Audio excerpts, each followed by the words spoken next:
Hi friends, నా పేరు Surendra. Welcome back to my channel.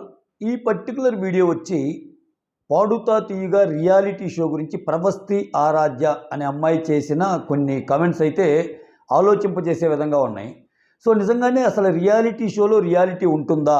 So that ఏం ఆరోపణలు చేసింది.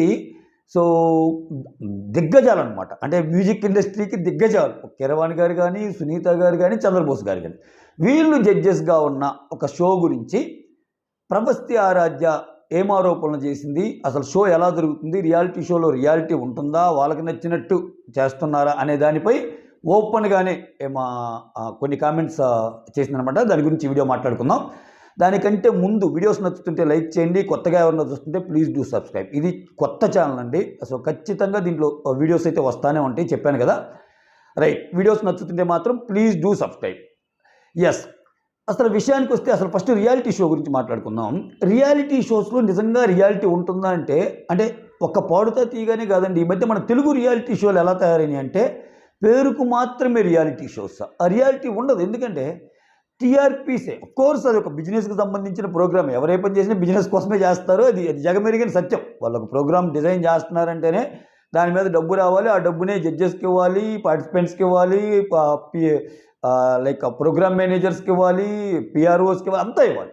అయితే శృతి మించి దీంట్లో పాలిటిక్స్ జరిగినప్పుడు ఖచ్చితంగా ఇది ఒక డిస్కషన్ పాయింట్ అయింది. నేను ఎందుకు చెప్తున్నా అంటే ఎనీ రియాలిటీ షో కాసేపు ఇది పక్కన పెడితే దీనికంటే ముందు కొన్ని విషయాలు మాట్లాడుకుందాం. ఇప్పుడు బిగ్ బాసే తీసుకుందాం. బిగ్ బాస్ రియాలిటీ షోలో రికమెండేషన్స్ మీద ఎక్కువ క్యాండిడేట్లు తీసుకుంటారు. వాళ్ళు ఎలా అంటే ఫస్ట్ వస్తారు కదా, లాస్ట్ సీజన్ ఎవరైనా వచ్చారనుకో, వాళ్ళు అయిపోగానే వాళ్ళ ఇంట్లో ఎవరన్నా ఫేమ్ ఉన్న వాళ్ళ భార్యో, లేకపోతే వాళ్ళ తమ్ముడో, లేకపోతే వాళ్ళ బామ్మర్ది ఎవరైనా ఉంటే మళ్ళీ ఆ పరం కొనసాగిద్ది అనమాట. అంటే ఒక ఫ్యామిలీని మనం 2-3 సీజన్స్లో చూడాలన్నమాట. ఆ తర్వాత వాళ్ళు మళ్ళీ కొత్త వాళ్ళ ఫ్రెండ్ సర్కిల్ని పరిచయం చేస్తారు. దీనివల్ల వాళ్ళకి ఏంటంటే వాళ్ళు ఆ పర్టికులర్ ఛానల్లో సీరియల్ చేయటం అయితేనేమి దాని పరంగా ఉంటుంది. సో బిగ్ బాస్ షో అనేది ఒక రియాలిటీ షో అయినప్పుడు దాని గురించి మంచి ఇది వస్తున్నప్పుడు సో జనాలకి ఏది నచ్చింది అది ఇస్తే లాంగ్ రన్లో చాలా ఉంటుంది కదా. ప్రస్తుతానికి టెంపరీగా నీకు లాభాలు తెచ్చిపెట్టిన ఆ ఫ్లేవర్ అనేది పోయినప్పుడు ఆబ్వియస్గా ఇది అవ్వదు. నేను ఎందుకు చెప్తున్నానంటే యాజ్ ఇట్ ఈజ్గా సో దీనికి సంబంధించినవే, అంటే నాట్ ఓన్లీ ఇదండి, ఎప్పుడైనా ఇక్కడ రికమెండేషన్సే రాజ్యం వెళ్తాయి. మన దరిద్రం ఏంటంటే ఎన్నగాక మొన్నటి నుంచి ఒక రీలు వైరల్ అవుతుంది, మీరు గమనించారా? సో మీరు తెలంగాణ పాలిటిక్స్ కానీ, ఎనీ పాలిటిక్స్, ఆంధ్ర పాలిటిక్స్ కానీ ఎక్కడ ఫాలో అయ్యే పని, తెలంగాణ పాలిటిక్స్ ఫాలో అయ్యే పని అయితే మన కొండా సురేఖ గారు ఒక ఫంక్షన్లో శ్రీధర్ బాబు గారిని అడుగుతుంది. సో నాకు తెలిసిన బంధువుల అబ్బాయి, మనవడో అన్న మనవడో లేకపోతే ఎవరో వాళ్ళ రిలేటివ్ ఉన్నాడు, ఏరోనాటికల్ మా అన్నకి సంబంధించిన వాళ్ళ అబ్బాయి, మనవడ కొడుకు సంథింగ్ రిలేషన్ అయితేనే మొత్తం రిలేటివ్, మా రిలేటివ్ ఉన్నారు. సో ఏరోనాటికల్ ఇంజనీరింగ్ కంప్లీట్ చేశాడు, జాబ్ అయిపోయింది అని అడుగుతుంది. సో ఇంకా వాళ్ళు మైకులు కూడా దిగిలా. సో శ్రీధర్ గారు ఉండి, శ్రీధర్ గారు తెలుసు కదా, ఎడ్యుకేషనల్ సంబంధించిన ఇవన్నీ చూస్తుంటాడు. పర్లేదు అదేముంది చూద్దాం అంటున్నాడు. సో అంటే చూడండి, ఐటీకి రిలేటెడ్ కొన్ని ఆయన మెయిన్ శాఖ కదా శ్రీధర్ బాబు గారిది, చూద్దామంటాను. అంటే ఇక్కడ నేను ఎందుకు ఈ ఎగ్జాంపుల్స్ అన్ని ఉటంకిస్తున్నానంటే సో ఇప్పుడు ఒక ఏరోనాటికల్ ఇంజనీరు అవ్వాలంటే క్వాలిఫికేషన్తో సంబంధం లేకుండా మీకు నచ్చిన వాళ్ళు చూసినప్పుడు దానికి ఎలిజిబుల్ అయిన ఒక జెన్యూన్ పర్సన్ లాస్ అవుతాడుగా. ఎంతో కష్టపడి చదివి ఇప్పుడు ఒకరిని మనం ముందుకు నెట్టాలంటే ఎక్కడైనా లిమిటెడ్ సీట్సే ఉంటాయండి, లిమిటెడ్ సీట్సే ఫిల్ చేయాలి ప్రతి దాంట్లో. సో మనకి తెలిసిన రికమెండేషన్ క్యాండిడేట్ ఒకరిని దోస్తున్నామంటే దానికి అర్హుడైన ఇంకోటి ఒకడెక్కడో పోతా లాస్ అవుతున్నట్టేగా. ఎందుకు ఆలోచించడం ఏమో అర్థం కాదు. మళ్ళీ వీళ్ళు బాగా డబ్బున్నోళ్ళు, మినిస్టర్ రేంజ్ వాళ్ళు అంటే చాలా డబ్బున్నోళ్ళు, వాళ్ళు ఎవరినైనా ఎక్కడైనా సరే ఈ జాబ్ కాకపోయినా ఏదైనా సరే వాళ్ళు చేసుకోగలరు. అంత ఫినాన్షియల్ ఇది ఉంటుంది, ఎబిలిటీస్ ఉంటాయి. అసలు రేయింబొగుళ్ళు కష్టపడి అప్పు తెచ్చుకొని చదివే మనకి జీవితం అని అనుకున్న వాళ్ళ పరిస్థితి ఏంది. So yes, coming to the point, ఎందుకంటే కొన్ని ఎగ్జాంపుల్ చెప్తే మీకు ఇంకా ఈజీగా వెళ్తుందని కోట్ చేస్తున్నాను. ఎస్, ఈ పర్టికులర్ విషయానికి వస్తే సో బాలసుబ్రహ్మణ్యం గారు ఉన్నంత వరకు షో బాగానే ఉంది. పాడుతా తీగ గురించి మనం చెప్పాల్సిన పని లేదు. ఎంతోమంది గాయకుల్ని పరిచయం చేసిన ఒక ఇది. సో దాన్ని రీసెంట్గా జ్ఞాపిక ప్రొడక్షన్స్ అనే ప్రొడక్షన్ సంస్థ మారిందనమాట. బాలుగారు ఏంటంటే మొత్తం ఆయనే చూసేవాడు. బాలుగారి కొడుకు ఏంటంటే హోస్ట్ కింద ఉంటాడు, జడ్జెస్ కింద అంటే మారుతూ ఉంటారు. సో బాలుగారు వెళ్ళిపోయాక ఆ ఫ్లేవర్ లేదు. సో చాలా పాలిటిక్స్ జరుగుతున్నాయి అనే విధంగా బయట అక్కడక్కడ వచ్చినా ఈరోజు ఎంఐ అన్న మాటలతో తేడతలం అయిపోయింది. ఎంఐ ఏమంటుంది, సో కీరవాణి గారు, చంద్రబోస్ గారు, సునీత వీళ్ళ ముగ్గురు జడ్జెస్ ఉన్నప్పుడు వాళ్ళు అప్కమింగ్ సింగర్స్ని ఎంకరేజ్ చేసే విధానం డిఫరెంట్గా ఉంటుందంట. అంటే అందరిని ఒకలాగా చూడరంట.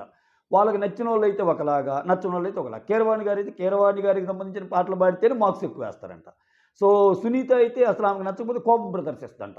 సో చంద్రబోస్ గారైతే ముందుగానే ఒకరిద్దరిన నువ్వు సూపర్ పాడుతున్నామో, నువ్వు ఫైనల్లో ఉంటావు, సెమీఫైనల్లో ఉంటావు ఇట్లా అని చెప్పి ఎంకరేజ్ చేసి మిగిలిన వాళ్ళు సప్రెస్ చేస్తున్నారు. మాట్లాడే తీరు కూడా బాగుంటం లేదు అన్నట్టు చెప్పుకొచ్చింది ఆ అమ్మాయి. నిజంగానే పాపం చాలా అమ్మాయి అంటే ఇంకా అమ్మాయి గడుచుకు మెచ్చుకోవాలా. ఏంటంటే ఆ అమ్మాయి పెట్టుకుంది ఎవరితోటి. సో ఒక రకంగా వాళ్ళ ఇండస్ట్రీని శాసించే మనుషులు కదా. అయినా కానీ పర్లేదండి నేను నిజాన్ని నిర్భయంగా చెప్తానని పాపం మా అమ్మాయికి ముందుకు వచ్చింది. అంటే ఎంతో కొంత బాధ ఫీల్ అయితేనేగా. సో ఇంకొన్ని ఆ అమ్మాయి చెప్పిన విషయాలు ఏంటంటే ఒక ఛానల్ లైవ్‌లోకి వచ్చి సో పాట పాడేటప్పుడు వేసుకున్న డ్రెస్సులు కూడా వాళ్ళు సెలెక్ట్ చేయమంటారండి. అంటే పొట్టి బట్టలు వేసుకోవటము, శారీ కట్టుకున్నా కానీ ఏదో వాళ్ళకి నచ్చినవి కాకుండా వేరే నచ్చిన శారీ వేసి ఇలా ఉండాలి మీరు, మీ లుక్ అండ్ ఫీల్ ఇలా బాగుండాలి.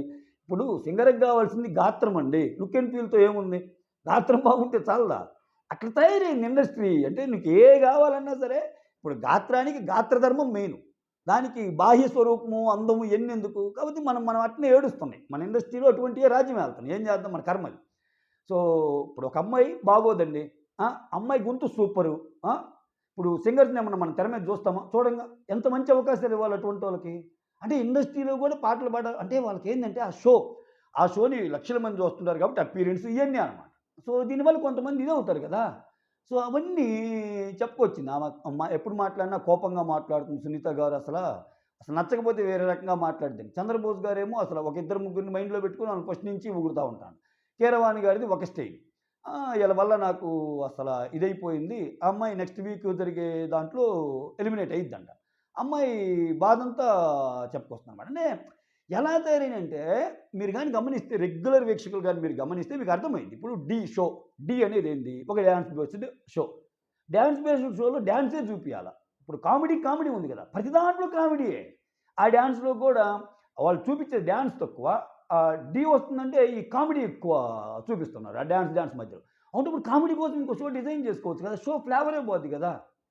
సో, వాళ్ళ వచ్చే వాళ్ళ మీద వెకిలి జోకులు, వచ్చే వాళ్ళ మీద వాళ్ళ ఔన్నత్యాన్ని దిగజార్చే విధంగా మాటలు, ఏమన్నంటే అవన్నీ సరదా మాటలే. ఏసేవాడిని ఒక 10 జోకులు వాడి మీద ఏస్తాడు ఒప్పుకుంటాడా? అబ్బో! రోషాలొచ్చేస్తాయి మళ్ళా. మళ్ళా ఆఫ్‌లైన్‌లో నన్నే అంటున్నావా? అనేవాళ్ళు కూడా ఉంటారు. బట్ వీళ్ళు మాత్రం ఇష్టానుసారం అంటే ఎట్లా తయారైందంటే సొసైటీ కొంచెం ఫేమొస్తే చాలు ఎవరినైనా ఏదైనా అనేయొచ్చు మనం. మన వెనక ఏదో సామ్రాజ్యం ఉంది. అంటే ఇక్కడ పరిస్థితులు ఎలా ఉన్నాయంటే, నీకు ఫేమొచ్చి నువ్వేదన్నా సమర్థించేవాళ్ళు నలుగురుండి, నీకు కొన్ని పొలిటికల్ పార్టీస్ అండగుంటే ఖతం. ఇంక ఎవరిని ఎటువంటి మాటలైనా అనొచ్చన్న చందం తయారైంది. దరిద్రం గదా ఇది. సో, బ్యాడ్‌గా అనిపియటం లేదా? సో, అమ్మాయి చెప్తుంది. నన్నే కాదండి ఇంకా అసలు ఇటువంటి షోలు పెట్టటమే వేస్ట్ అన్నట్టు మాట్లాడింది ఆ అమ్మాయి. నేను షాక్ అయిపోయాను నిజంగా. 'ప్రభస్తి ఆరాధ్య' అమ్మాయి పేరు. సో, ఈ రకంగా జరుగుతుంటే నిజంగా మహానుభావుడు 'ఎస్‌పీ బాలసుబ్రహ్మణ్యం' గారు ఉన్నప్పుడు 'పాడుతా తీగ' గురించి ఎంత గొప్పగా చెప్పేవాళ్ళు. ఒక రకంగా 'పాడుతా తీగ' ప్రోగ్రామ్ అనేది అంటే ఇన్ని భాషల్లో ఇన్ని వేల పాటలు పాడిన 'ఎస్‌పీ బాలసుబ్రహ్మణ్యం' గారు వాటన్నిటికంటే పేరు తెచ్చిన ఒక ప్లాట్‌ఫార్మ్ 'పాడుతా తీగ' అని చెప్పాడు. పలు సందర్భాల్లో చెప్పాడు. అసలు ఒకానొక ఫెలిసిటేషన్ ఫంక్షన్‌లో అయితే ఆయన రామోజీరావు గారికి సాష్టాంగ నమస్కారం చేస్తాడు. అంత అంత ఛాన్స్ ఇచ్చి ఎందుకంటే నాట్ ఓన్లీ దట్ అంటే జనాలకి మంచి టైమ్ పాస్ అయ్యేది. మోరోవర్ ఏందంటే నీకు ఆ ఫ్లేవర్ ఉండేది. ఇప్పుడేందంటే అన్నీ నువ్వు ఏ ప్రోగ్రామ్ పెట్టినా దాంట్లో చమక్కులు, డైలాగులు, డబుల్ మీనింగ్ డైలాగులు, అప్పీరెన్స్‌లు ఇవి ముఖ్యమవుతున్నాయి. సో, అందుకే చూడండి సింగింగ్ ప్రోగ్రామ్స్‌లో ఎన్నొచ్చినా 'పాడుతా తీగ' అని తట్టేది కాదు. 'పాడుతా తీగ' నంబర్ 1 ఉండేది టీఆర్‌పీ పరంగా. సో, పాటలే చూడగలిగేవాళ్ళక్కడ.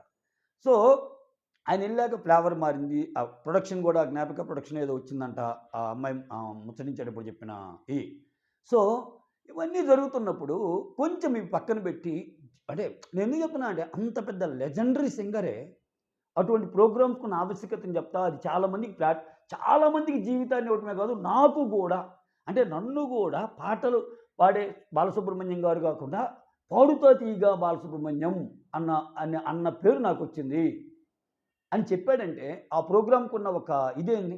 ఆ ప్రోగ్రామ్‌కున్న ఒక అంటే జనాలు ఎంతలావున ఆదరిస్తే పోను ఏందంటే పోతున్నాయి. వాల్యూస్ అన్నీ పోతున్నాయి. ఇంకా జనాలు గూడా ఏంటంటే ఓకే. జనాలకి ఎంటర్‌టైన్‌మెంట్ కావాలి.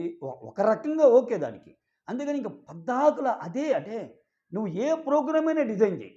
దాంట్లో అల్టిమేట్‌గా ఇవే ఉంటున్నాయి. అది beat singing programme, beat dance programme ఏదైనా గానీ. సో, ఈ వెకిలి జోకులు వచ్చేవాళ్ళతోటి ఈ ఈ రాజ్యమే వెళ్తాను ఎక్కువ. ఈ ఈ సంస్కృతి ఏందంటే కొంచెం వెళ్తే మంచిది. ఇప్పుడు నేనొక మంచి ఎగ్జాంపుల్ కోట్ చేస్తాను. ఒకసారి త్రివిక్రమ్ గారి సారీ గాడి కాదండోయ్. త్రివిక్రమ్ గారి స్పీచ్ ఒకటి చూశాను నేను. ఏంటంటే మంచి అనేది కొంచెం లేట్ అయినా సరే అనుకుంటారు.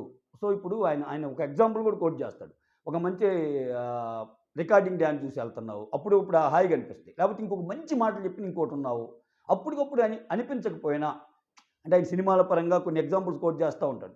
ఇప్పుడు నువ్వేదో నీకు నచ్చిన సినిమాలో కమర్షియల్ ఎలిమెంట్స్ ఉన్న సినిమాలన్నీ వస్తున్నాయి. అట్లా కాకుండా హత్తుకునే సినిమా ఒకటి తీశారు. సో, నీకు అప్పటికప్పుడు ఎక్కకపోయినా ఆ టేకింగ్ అనేదైనా ఎళ్ళేటప్పుడు సో, ఎక్కడో ఒక చోట చాలా మంచిగా తీశార్రా డైరెక్టరు, చాలా మంచిగా మాట్లాడార్రా ఆ మనిషి, చాలా అర్థం ఉందిరా అని అనిపించిన రోజు నువ్వు సక్సెస్ అయినట్టు. సో, ఆర్ఎల్స్ ఏమైద్ది?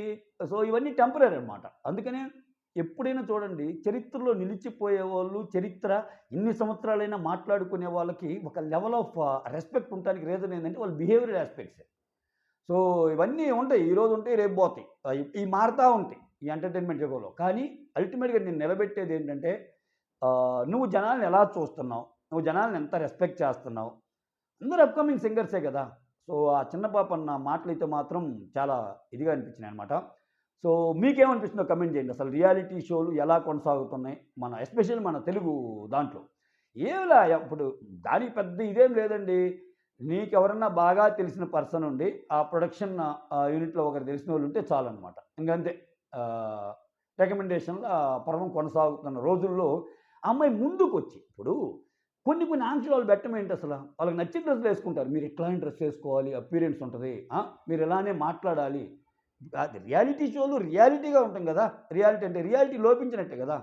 సో, మొత్తానికైతే ఆ అమ్మాయి అన్న మాటలు చూస్తే పాపం ప్రవస్తే అనిపించినా కానీ, అమ్మాయి బయటికొచ్చి ఆహ్, చేసిన కామెంట్స్ అమ్మాయి అంటే ఒక రకంగా సూపర్ డేరింగ్ అంటా నేనైతే. అంటే చాలా మంది కోసం ఆలోచించే ఆ కామెంట్స్ చేసింది. ఆ అమ్మ ఓవరాల్‌గా చెప్పింది. అసలు ఇయన్నీ అసలు ఈ రియాలిటీ షోలను ఆపేసేయాలి. సింగింగ్ రియాలిటీ షోలు దానివల్ల ఏమీ లేదు.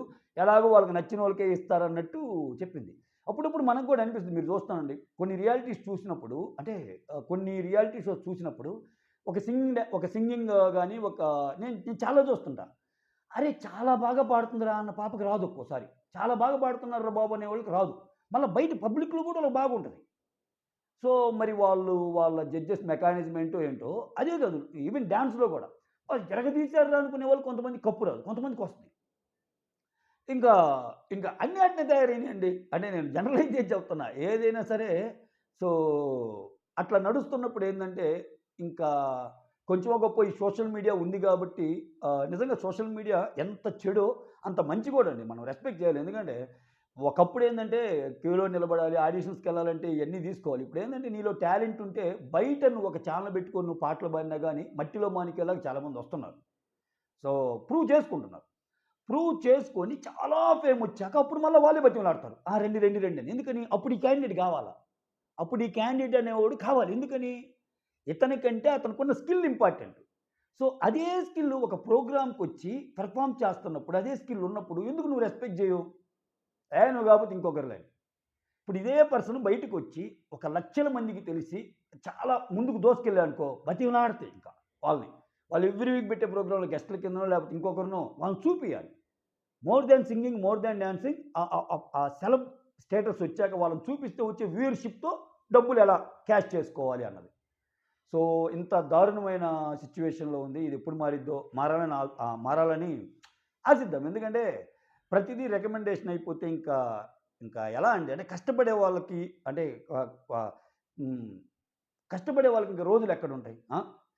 So, that's all. మీకేమనిపించిందో కమెంట్ చేయండి. అసలు నిజంగా గాని ఈ మధ్య వస్తున్న రియాలిటీ షోస్‌లో రియాలిటీ ఉంటుందా? ఆ! అనేది కమెంట్ చేయండి. Thank you so much. Signing off me Surendra. Videos నచ్చితే మాత్రం please do like, share and subscribe. Signing off.